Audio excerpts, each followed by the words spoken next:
আজকে এই বিজয় দিবসে এসে 24 উত্তরকালে আমরা যখন বিজয় দিবস করছি, তখন আমাদের শহীদের রক্তের ঋণ আমাদের বহন করতে হবে এবং সেটা করতে গেলে এই দেশে বিচার, সংস্কার এবং নির্বাচন সেটাকে সফল করতে হবে। আমরা যেমন হত্যাকারীদের বিচার চাই, তেমনি বাংলাদেশ সংস্কারের মধ্য দিয়ে একটা গণতান্ত্রিক ক্ষমতা কাঠামো, একটা গণতান্ত্রিক ব্যবস্থায় যাবে, এটাই ছিল শহীদের আকাঙ্ক্ষা। আর সেই সংস্কার করতে গেলে, নতুন রাজনৈতিক বন্দোবস্ত, গণতান্ত্রিক রূপান্তর করতে গেলে আজকে বাংলাদেশের নির্বাচন অপরিহার্য।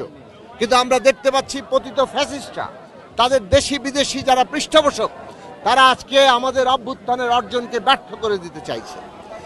এবং কেবল পতিত ফ্যাসিস্টরাই নয়, কোন রাজনৈতিক মহল আমরা দেখছি নির্বাচন যাতে পিছিয়ে যায় অথবা নানাভাবে ক্ষতিগ্রস্ত হয় তারও চেষ্টা করছে।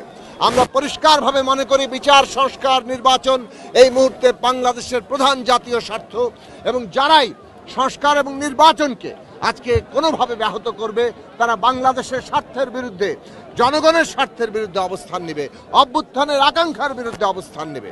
কাজেই আজকে জনগণকে ঐক্যবদ্ধ থাকতে হবে এবং এই সংস্কার এবং নির্বাচনের যে পথরেখা, বিচারের যে পথরেখা, সেইটাকে সফল করতে হবে। আজকে পতিত ফ্যাসিস্টরা গুপ্ত হত্যার মধ্য দিয়ে, গুপ্ত হামলার মধ্য দিয়ে এই পুরো নির্বাচনের পরিবেশকে বানচাল করতে চাইছে। যেভাবে ওসমান হাদিকে প্রকাশ্য দিবালোকে গুলি করে দেওয়া হলো পরিকল্পিতভাবে, আজকে আমাদের রাষ্ট্র, তার যে সমস্ত আইন শৃঙ্খলা বাহিনী, গোয়েন্দা সংস্থা, তাদের ব্যর্থতা স্পষ্ট হয়েছে।